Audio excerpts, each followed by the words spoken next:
Hey, TikTok, YouTube, all you internet folks, Clue Man here. So, this is week 3 after my total knee joint replacement, and I'm getting around okay. I've been going to physical therapy and starting to get some range of motion back in my leg, but it's given me a lot of times, sitting on the couch with ice on my knee. It's given me a lot of time to watch TV and see the news cycles, and kind of where I'm at with all of it is this. We're being bombarded with minutia again. Um, there's literally so much going on, and this was a Steve Bannon um plan. He informed Trump that when you get in power again, we need to take the approach. It's like a Project 2025 and Steve Bannon approach to literally bombard the American people and the mainstream media with one executive order after another, each one being more ludicrous than the last, to keep us completely and utterly baffled and focused on each one of those things each day. So each day there's something new. Breaking news. This is happening. Breaking news. Now Trump's fired the general, the chairman of the Joint Chiefs. These things keep happening.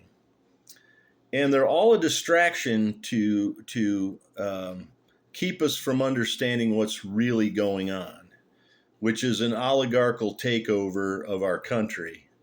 The Christo-fascists have supported this MAGA fascist movement, backed by some of the richest people on the planet, i.e. Elon Musk, richest person on the planet. And their sole intent is not to audit and clean up government spending. Their sole intent is to steal every last penny that we have. Okay, so there's about 800 billionaires in our country or on the planet. And if you figure that they, along with Elon Musk, own half of the wealth in our country, the rest of us, 332 billion, or 332 million, we get to divide the rest amongst all of us.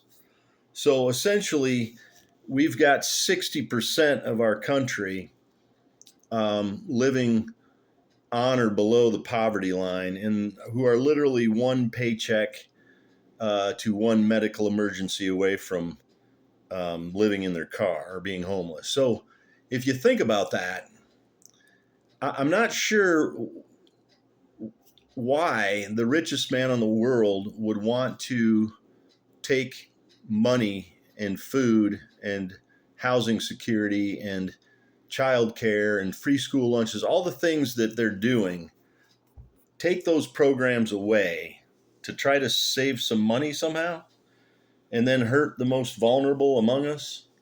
It doesn't sound very Christian-like. It doesn't sound very fiscally conservative, because all they're doing is they're padding those books so when they grant another huge tax break to the wealthiest people among us, because that wealth break isn't going to be for you, the little guy. It's just going to be for the rich people.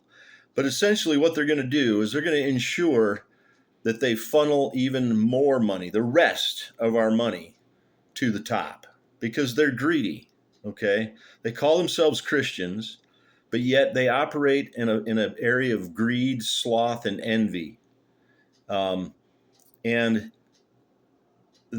pride, and they just literally don't want anyone who doesn't look like them, white Christian male, to get ahead.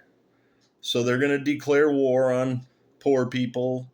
There's a class war going on. They're going to declare war on people of color. There's a race war going on. They're going to declare war on the LGBTQI plus community. There's a gender war going on, and they're going to declare war on women, because they want to go back to a time of patriarchal rule. And that's where they're headed. And all this minutia that we get bombarded with every day is just distractions so that they can do this behind the scenes. So it's pretty exhausting. That's why I haven't been on here. I'm just trying to recover my leg, and I don't need my mental health and my emotional health tanking while I'm trying to work on my physical health, you know. So I've been staying off social media, been trying to watch movies and binge watch shows so that I'm not, you know, in a negative funk.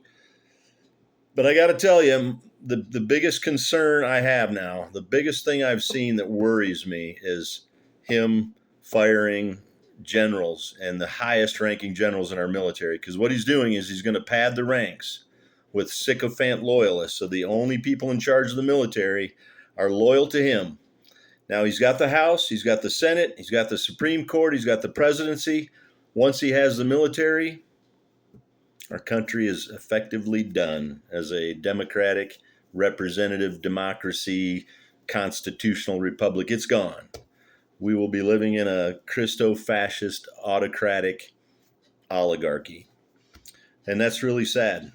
It was a fun experiment while it happened, but if the military doesn't follow their oath to the Constitution, because they're all loyalists to Trump, and if they follow unlawful orders instead of the lawful orders that the Uniform Code of Military Justice says they're supposed to follow, we're bloody fucked. So, hate to be the bearer of ill tiding, but let's face it. I have memories of like a lone college student standing in front of a Chinese tank in the Tiananmen Square. Remember that? You should Google that. That was the height of resistance. A kid stand there, I'm not moving. You're going to have to run over me with this tank. And you know what they did? They ran over his ass. Any hoozle. There's your clues.